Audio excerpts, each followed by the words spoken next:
Okay, तो देखो सवाल क्या कह रहा है। Figure 8.5 shows a capacitor made of two circular plates, each of radius 12 centimeter and separated by 5 centimeter. The capacitor is being charged by an external source. The charging current is constant and equal to 0.15 ampere. First, calculate the capacitance and rate of change of potential difference between the plates. तो सबसे पहले हमें capacitance का तो formula पता है, क्या होता है, C equal to epsilon naught A by D, है ना, पैरेलल प्लेट कैपेसिटर के लिए। एप्सिलॉन नॉट की वैल्यू पता है कितनी है, 8.85 इंटू 10⁻⁻12। और एरिया क्या होता है सर्कल का, पाई आर स्क्वायर। तो यहाँ पाई और आर कितनी दी हुई है, 12 सेंटीमीटर। तो 12 इंटू 10⁻² का होल स्क्वायर हो जाएगा, क्योंकि हम इसको मीटर में कन्वर्ट कर लेंगे। और दोनों के बीच सेपरेशन कितनी दी हुई है, 5 सेंटीमीटर। तो जब हम मीटर में कन्वर्ट करेंगे तो ये क्या होगा, 5 इंटू 10⁻²। कैपेसिटेंस की यूनिट क्या होती है, फराड।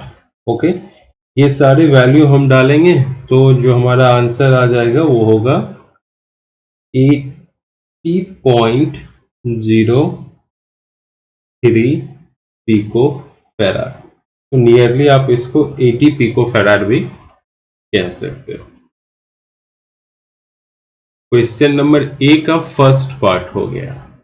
अब हम सेकेंड पार्ट करने जा रहे हैं। देखो सेकेंड पार्ट क्या कह रहा है, calculate the rate of change of potential difference between the plate.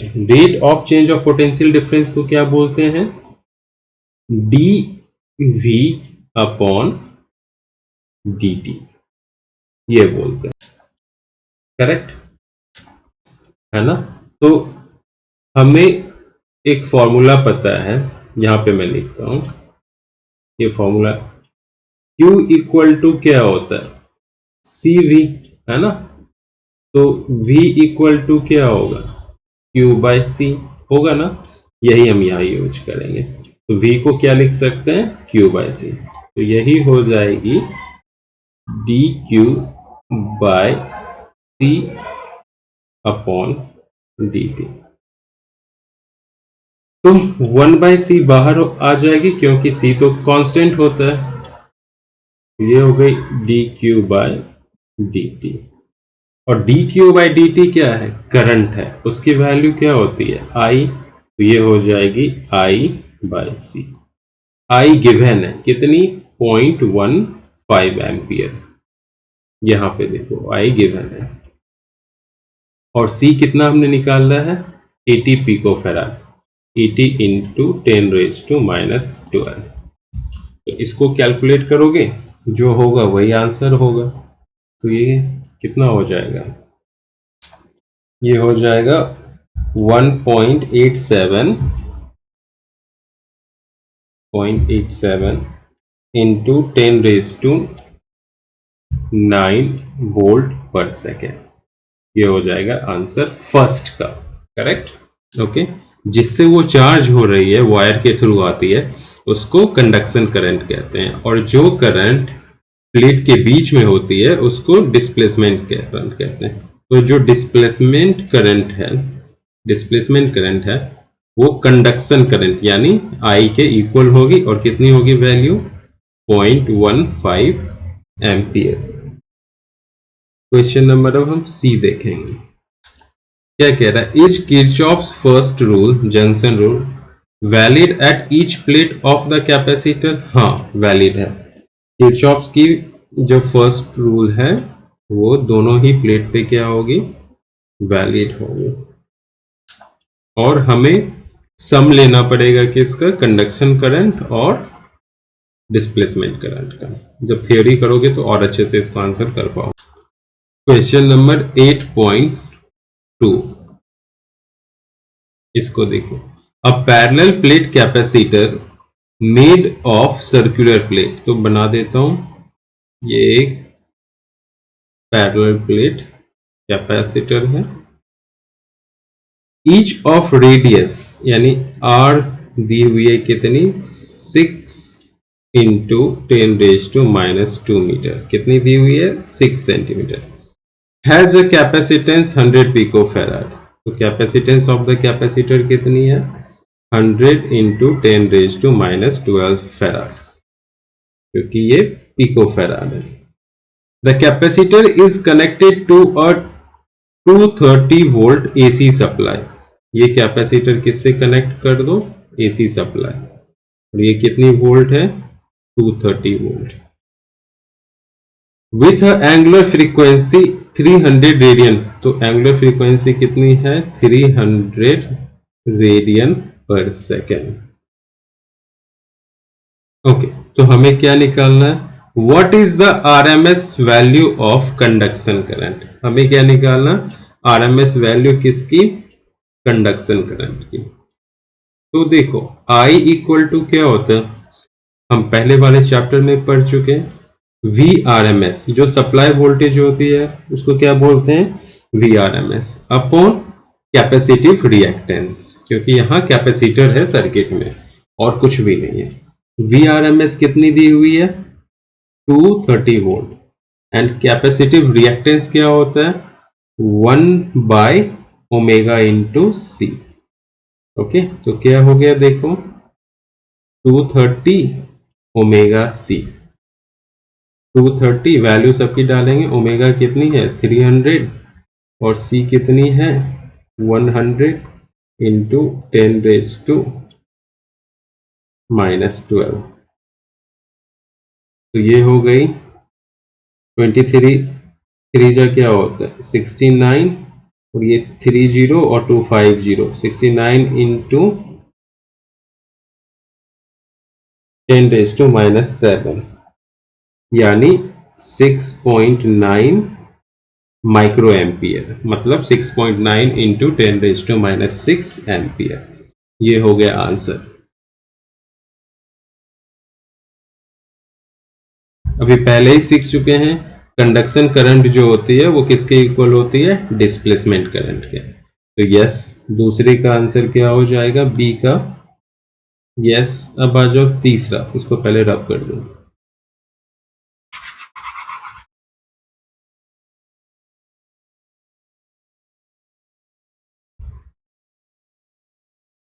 तीसरा सवाल क्या कह रहा है, determine the amplitude of B यानी magnetic field at a point 3 centimetre from the axis.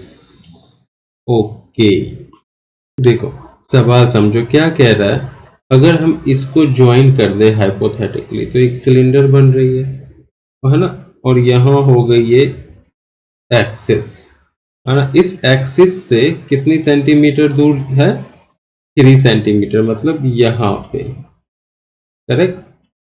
Okay, अगर मैं बड़ा बनाऊं तो कैसा बनेगा, देखो ये कुछ इस तरह से बनेंगे।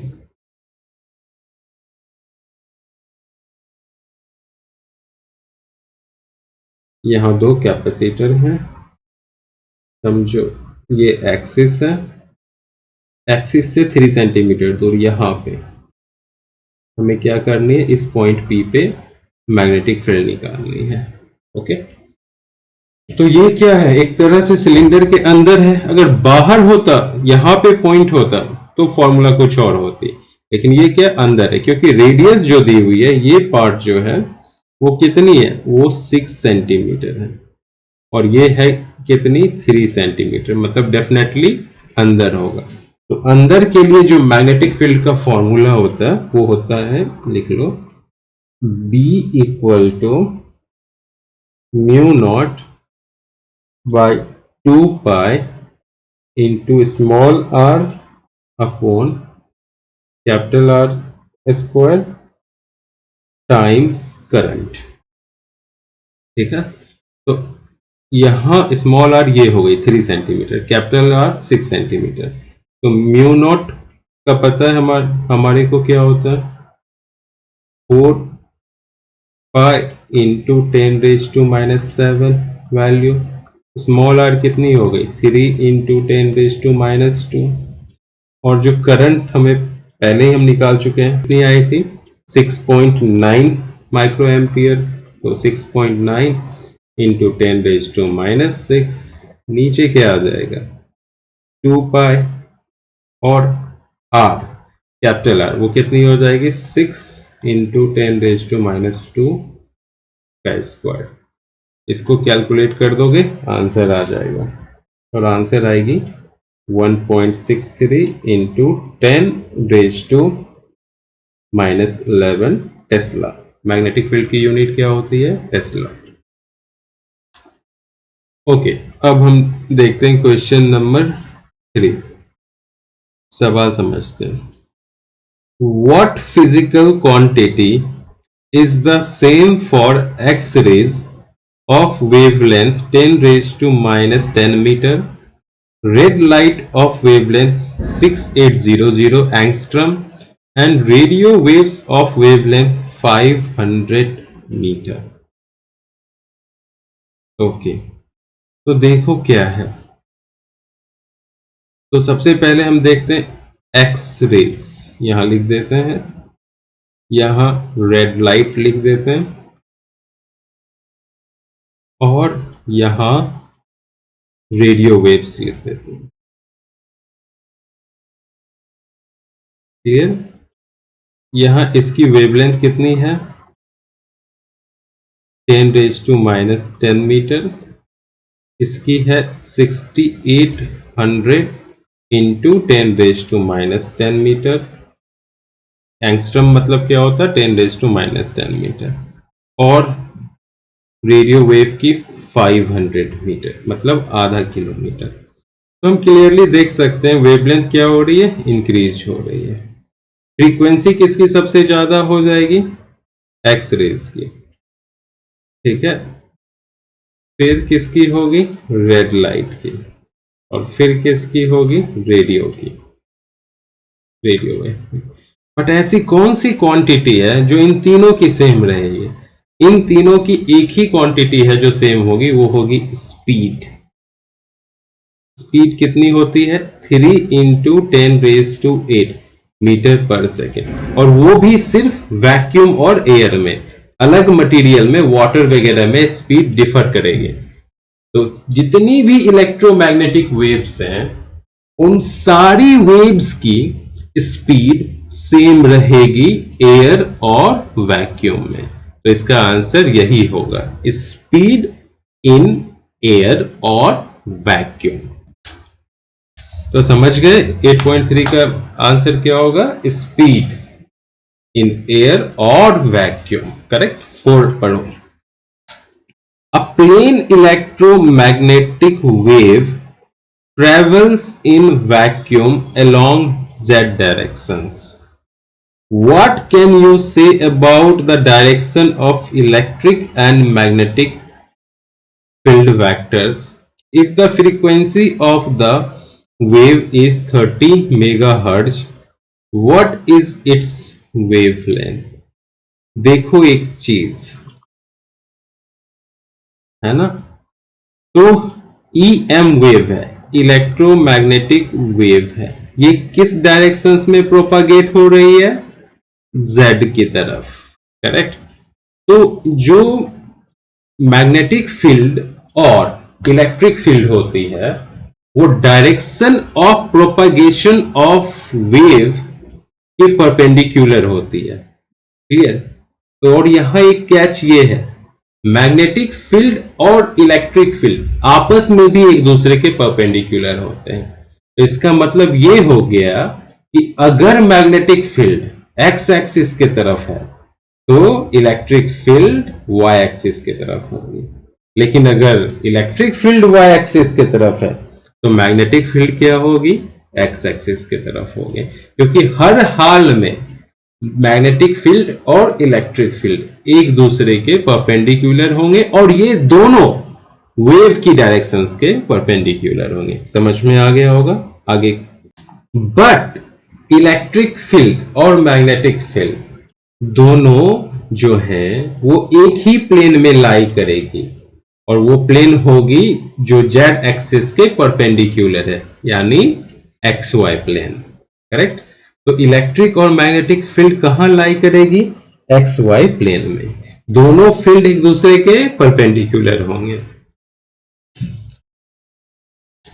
अब हमसे पूछा है व्हाट इज इट्स वेवलेंथ। हमें क्या दिया हुआ है इस इलेक्ट्रोमैग्नेटिक वेव की फ्रीक्वेंसी कितनी?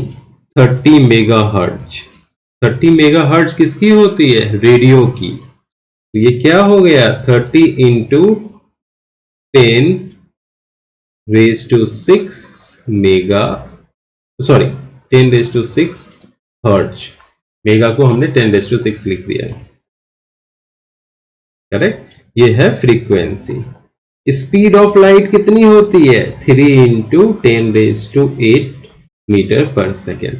तो वेवलेंथ कैसे रिलेट करता है? Speed of light upon frequency. तो क्या हो गई wavelength? 3 into 10 raise to 8 upon 30 into 10 raise to 6। ये कैंसिल होके क्या हो जाएगी? 10 रेज टू 2, और यहां 10, ये कैंसिल हो जाएगी। तो वेवलेंथ आ गई 10 मीटर। आंसर क्या हो जाएगा? 10 मीटर। क्वेश्चन नंबर 5 क्या कह रहा? A radio can tune into any station in 7.5 megahertz to 12 megahertz band। मतलब समझो, मैं बिल्कुल प्रैक्टिकल बना के दिखाता हूं। तो ये है तुम्हारा रेडियो सेट, और यहां है नॉब। क्लियर। और यहां स्टार्ट होती है वेवलेंथ। ये कितनी है? 7.5 मेगाहर्ट्ज की लाइन, और ये बढ़ते जाती है बढ़ते जाती है, और कहां तक जाएगी? देखो 12 मेगा हर्ट्ज तक जाएगी। क्लियर। तुम इसको बढ़ा घटा सकते हो। फ्रीक्वेंसी अलग अलग चैनल की अलग अलग फ्रीक्वेंसी होती है, और जितनी भी चैनल है वो 7.5 मेगाहर्ट्ज से लेके 12 मेगाहर्ट्ज तक काम करती है। ऐसा पहला लाइन कह रहा। फिर देखो सेकेंड लाइन क्या कह रहा? What is the corresponding wavelength. मतलब वेवलेंथ का रेंज पूछ रहा है, यानी 7.5 के लिए वेवलेंथ निकालेंगे और 12 मेगाहर्ट्ज के लिए वेवलेंथ निकालेंगे, और हमें पता चल जाएगा कि वेवलेंथ कहां से कहां तक है। करेक्ट। तो देखो, हमें पता है वेवलेंथ इक्वल टू क्या होता है? Formula speed of light upon frequency. यही 2 बार लगाना है। तो पहली वेवलेंथ जो निकलेगी वो क्या आएगी निकल के? 3 इंटू 10 रेज टू 8 अपॉन कितनी फ्रीक्वेंसी है? 7.5 इंटू 10 रेज टू 6, क्योंकि मेगा हर्ट्ज है। तो ये क्या हो गया? 3 इंटू 10 रेज टू 2 अपॉन 7.5। इसको कैंसिल करेंगे तो क्या हो जाएगा? 2.5। 100 अपॉन 2.5 कितनी होती है? 40। तो कितनी हो गई हमारी? 40 मीटर। तो इस फ्रीक्वेंसी के लिए वेवलेंथ कितनी आ गई? 40 मीटर। अब इस फ्रीक्वेंसी के लिए देखेंगे वेवलेंथ कितनी है। तो lambda 2 equal to 3 into 10 raise to 8 C upon frequency 12 into 10 raise to 6। Same चीज 3 से 1, 3 से 4, ऊपर क्या हो जाएगी? 100 अपॉन, ये क्या हो गया? 100 अपॉन 4, तो आ गई 25 मीटर। तो इस फ्रीक्वेंसी के लिए कितनी है हमारी वेवलेंथ? 25 मीटर। तो वेवलेंथ कहां से कहां बिलोंग कर रही है? 25 मीटर से 40 मीटर। अब देखो क्वेश्चन नंबर 8.6 क्या कह रहा है? A charged particle oscillates about its mean equilibrium position with a frequency of 10 raised to 9 hertz. तो देखो यहां एक चार्ज पार्टिकल Q है और ये क्या कर रही है, ऑसिलेट कर रही है मीन पोजीशन, ये इसका मीन पोजीशन, इसके अबाउट आगे पीछे जिगल कर रही है। और जो जिगल करने की फ्रीक्वेंसी है वो कितनी है, 10 रेज टू 9 हर्ट्ज। ओके, अब क्या कह रहा, what is the frequency of the electromagnetic wave produced by the oscillator. तो ये जो ऑसिलेटर है वो जो इलेक्ट्रोमैग्नेटिक वेव प्रोड्यूस करेगी उसकी भी फ्रीक्वेंसी कितनी होगी, 10 रेज टू 9 हर्ट्ज ही होगी जो पूछ रहा। जिस फ्रीक्वेंसी के साथ चार्ज पार्टिकल ऑसिलेट करता है वही फ्रीक्वेंसी उस ऑसिलेटर से प्रोड्यूस्ड इलेक्ट्रोमैग्नेटिक वेव की होगी, यानी कितनी, 10 raise to 9 hertz. 8.7 The amplitude of the magnetic field part of harmonic electromagnetic waves in vacuum। तो देखो यहां इलेक्ट्रोमैग्नेटिक वेव की बात कर रहे है ना, और ये इलेक्ट्रोमैग्नेटिक वेव कैसी है, हार्मोनिक, मतलब साइन और कोसाइन रूल को फॉलो करती है।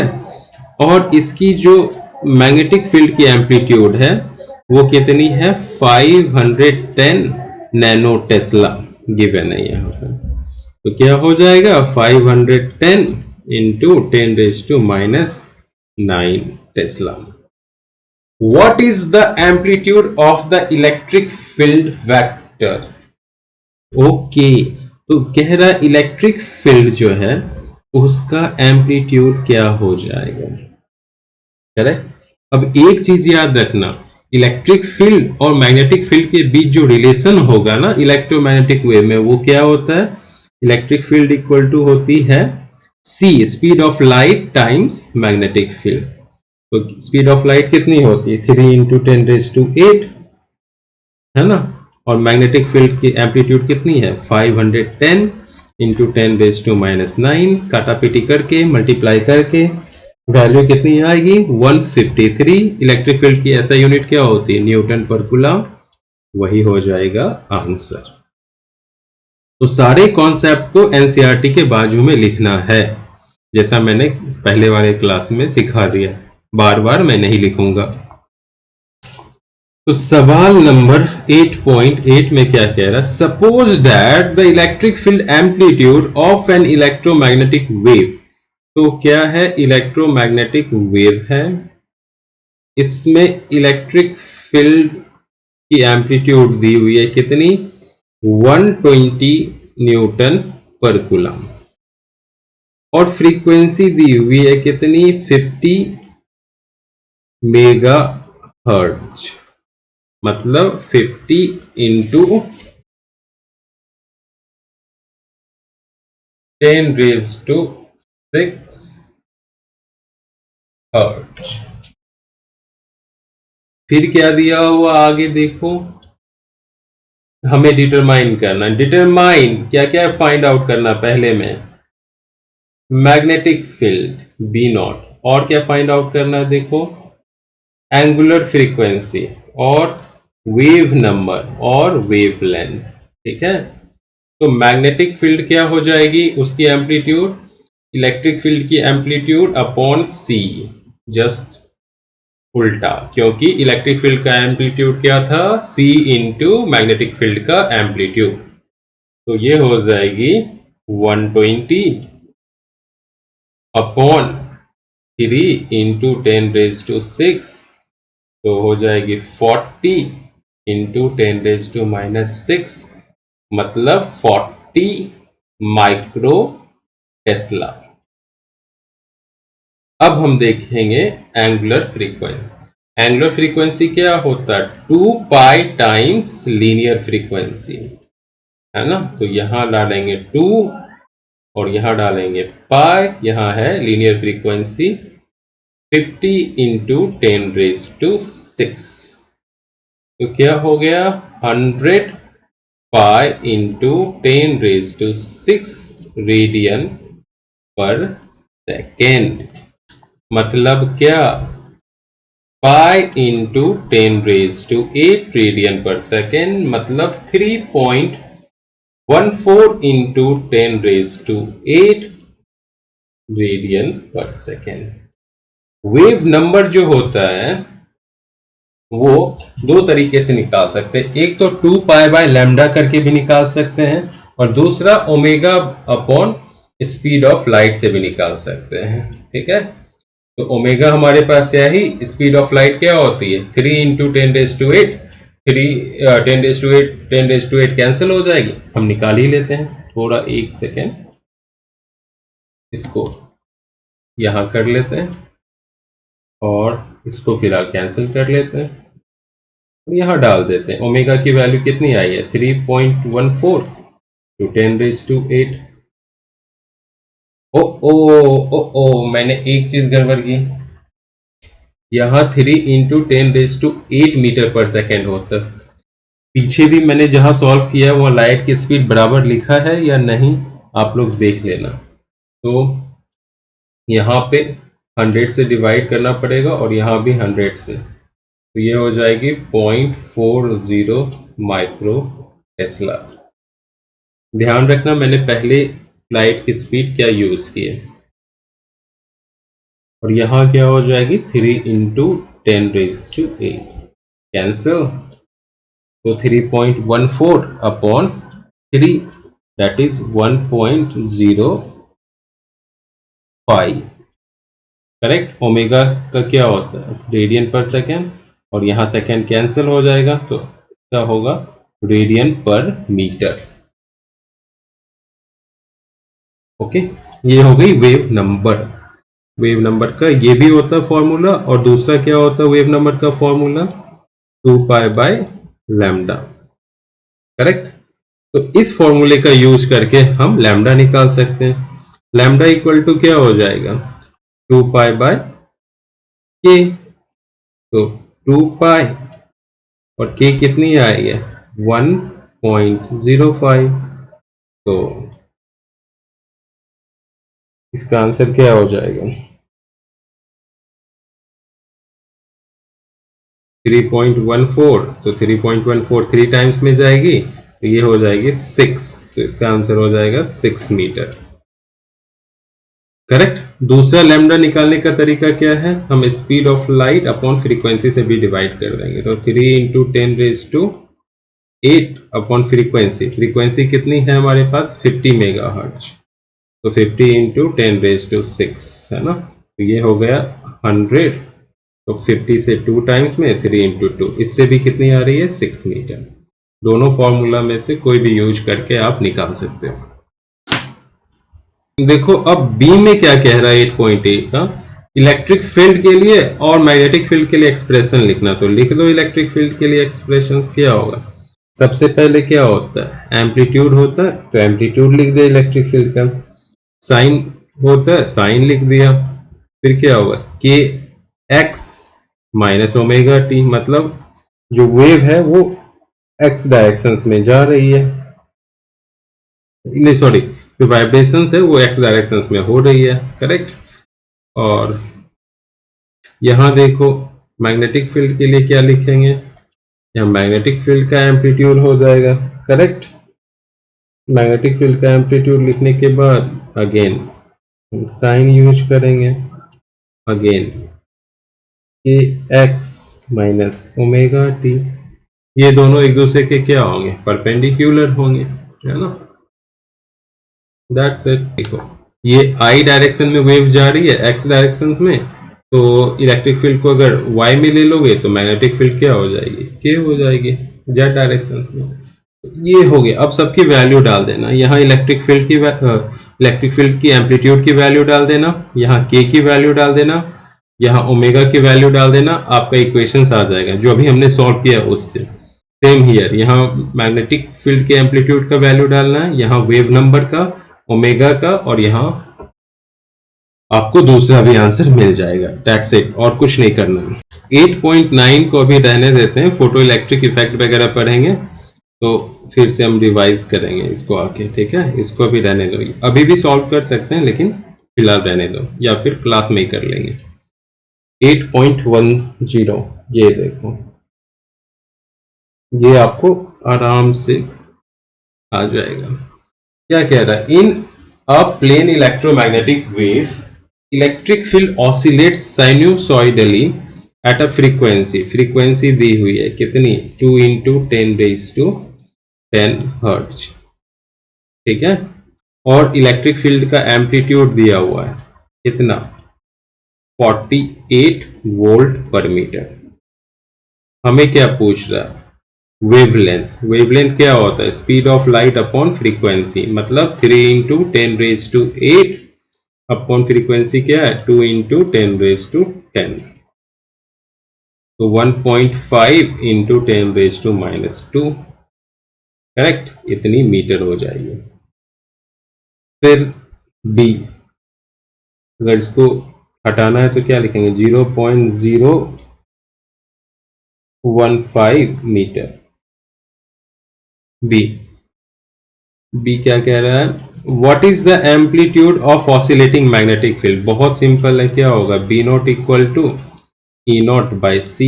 एक ही सवाल बार बार रिपीट आ रही है, यहाँ 48 डालेंगे, यहाँ 3 इंटू 10⁸ डालेंगे, यहाँ 16 इंटू 10⁻⁻8 टेस्ला हो जाएगा,